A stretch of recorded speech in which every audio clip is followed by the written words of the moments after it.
Friends, நம்ம சேனலில் டேஸ்டியான தேங்காய் பால் கொழுக்கட்டை எப்படி செய்யுதுன்னு பார்க்கலாம். ஸ்டவ் ஆன் பண்ணிவிட்டு 1½ கப் தண்ணி சேர்த்துக்கோங்க. 1 கப் பச்சரிசி மாவுக்கு 1/4 டீஸ்பூன் உப்பு, 1/2 டீஸ்பூன் நெய் சேர்த்துட்டு அடுப்பு மிதமான தீயில் வச்சுட்டு நல்லா மிக்ஸ் பண்ண பிறகு ஸ்டவ் ஆஃப் பண்ணிவிட்டு ஆற வச்சுடுங்க.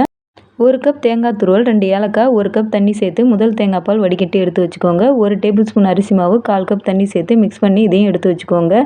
ஆற வச்சுருக்க அரிசி மாவை நல்லா பிசைஞ்சிட்டு கையில் நெய் தடவிட்டு குட்டி குட்டி உருண்டை பிடிச்சி எடுத்து வச்சுக்கோங்க. இது அப்படியே இருக்கட்டும். 1/4 கப் தண்ணி சேர்த்துட்டு 1 கப் வெல்லத்தை நல்லா கரைச்சி வடிகட்டி இதையும் எடுத்து வச்சுக்கோங்க. அடிகனமான கடாயில் 2 கப் தண்ணி சேர்த்துட்டு தண்ணி நல்லா கொதித்து வந்த பிறகு அடுப்பணலை நல்லா கம்மி பண்ணிவிட்டு 1/2 டீஸ்பூன் நெய் சேர்த்துட்டு எல்லா உருண்டைகளையும் மிதமான தீயில் 5 அல்லது 6 நிமிஷத்துக்கு வேக வச்ச பிறகு இந்த மாதிரி செக் பண்ணி பாருங்கள். சாஃப்டாக உடஞ்சி வந்த பிறகு வெல்லம் கரைசலை சேர்த்துட்டு அரிசி மாவை நல்லா மிக்ஸ் பண்ணிவிட்டு நல்லா கலந்து விட்டுக்கோங்க. எடுத்து வச்சுருக்க தேங்காய் பாலை சேர்த்துட்டு மிதமான தீயில் 5-6 நிமிஷத்துக்கு நல்லா கொதிக்க வச்சு திக்கான பிறகு எடுத்திங்கன்னா கொழுக்கட்டை ரெடி.